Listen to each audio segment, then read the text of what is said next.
সোজা শ্বশুরবাড়ি যাওয়ার গল্প শুনে যান। এক বাবা এবং মা তার এক বোকা ছেলেকে বিবাহ করিয়েছে, কিন্তু তার শ্বশুরবাড়ি তাকে চেনায়নি। সে তার শ্বশুরবাড়ি চিনে না। তো বোকা লোকটা একদিন তার বাবা মাকে বলল যে আমাকে আমার শ্বশুরবাড়ি কোথায় একটু বলে দাও, আমি শ্বশুরবাড়ি যাব। তো তার মা তাকে বলল যে তুমি এদিক থেকে এইদিকে একদম সোজা যাবে, সোজা যাওয়ার পরে তুমি তোমার শ্বশুরবাড়ি পাবে।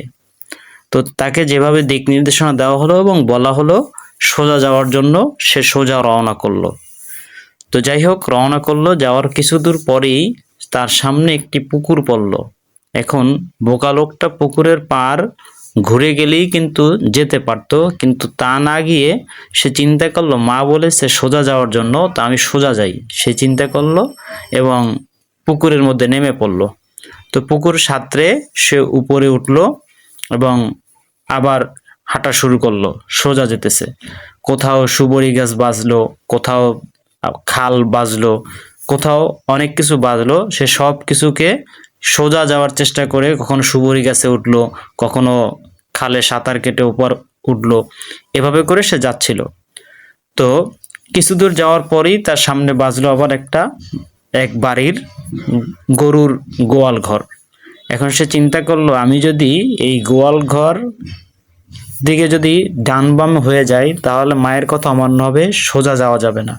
তাই সে চিন্তা করলো যে আমি গোয়াল ঘরের ভিতর দিয়ে যাব। তো যেই ভাবা সেই কাজ, সে গোয়াল ঘরের ভিতরে যাওয়া শুরু করলো, যেতেছিল। যখন সে ভিতরে ঢুকলো, তাকে এক গরু দিল লাথি। লাথির চোটে সে নিচে পড়ে গোবরে মাখামাখি হয়ে সে সেখান থেকে বের হয়ে গেল। এই অবস্থায় কিছু দূর যাওয়ার পরেই তার সামনে বাজলো বড় একটা তাল গাছ। এখন আগের যে বিপদগুলো ছিল সেই বিপদগুলো তো সে অতিক্রম করছে, এখন এই তাল গাছ দিয়ে কিভাবে সে সামনে যাবে? তো সে চিন্তা করলো সোজা যদি যেতে হয় তাহলে তাল গাছের উপরে উঠতে হবে এবং নিচে নামতে হবে, তাহলে আমি সোজা যেতে পারবো, অন্যথায় সোজা যাওয়া যাবে না। তাই সে তাল গাছের উপরে ওঠা শুরু করলো এবং উঠতে সফল হলো। তো সমস্যাটা হলো যখন সে নামতে গেল তখন সে পা পিছলে পড়ে যাওয়ার উপক্রম হলো এবং পড়ে যাওয়ার সাথে সাথে সে তালের পাতা ধরে ঝুলে গেল। এভাবে সে যখন ঝুলতেছিল, এখন তাকে বাঁচানোর জন্য তো কাছাকাছি কেউ ছিল না। সে যখন চিল্লাফাল্লা করতেছিল যে আমাকে বাঁচাও বাঁচাও, তখন এক রাখাল হাতির পিঠে করে রাখালি করতেছিল। সে দেখতে পেল যে একটা লোক ডাকতেছে বাঁচানোর জন্য। সে কাছে আসলো এবং বলল যে ভাই কি সাহায্য করতে পারি? তখন বলল যে ভাই আমি তো এরকমের বিপদে পড়ছি, আমাকে একটু বাঁচান। তখন সেই রাখাল বলল ঠিক আছে, তাহলে আমি একটু দাঁড়াই, তুমি তোমার পা দুটো আমাকে দাও, আমি ধরি, আমার উপর ভর দিয়ে তুমি নামো।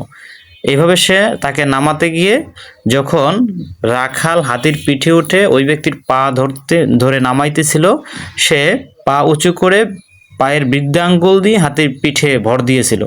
হাতির পিঠে সুরসুরি লাগার সাথে সাথে হাতি দৌড় দিয়ে চলে যায় এবং ওই ব্যক্তির যে গাছের তালের পাতার সাথে যে ঝুলতেছিল তার পা ধরে রাখাল এখন ঝুলে পড়ে। এখন দুইজনেই ঝুলতেছিল। তো মহাবিপত্তি। এখন অনেকক্ষণ ঝোলার পরে সে রাখালকে বলল ভাই এভাবে তো অনেক কষ্ট হচ্ছে, আপনি যদি একটু গজল টজল গান শোনাইতেন তাহলে একটু ভালো লাগতো। এভাবে বলতেছিল এবং বলায় রাখাল রাজি হয়ে গেল। রাখাল কি করলো, সে তাকে গজল শোনাইতেছিল। গজলটা খুব ভালো লাগলো এবং সে যে এতক্ষণ তালের পাতার সাথে ঝুলতেছিল এটা তার মনেই ছিল না। সে বলল বাহ বাহ বাহ, হাতে তালি দিল, উপরে যে তার তালপাতা ধরা ছিল তার মনেই ছিল না। বাহ বাহ দেওয়ার সাথে সাথে দুজনে ধপাস, একসাথে সোজা শ্বশুর বাড়ি যাওয়া হয়ে গেল।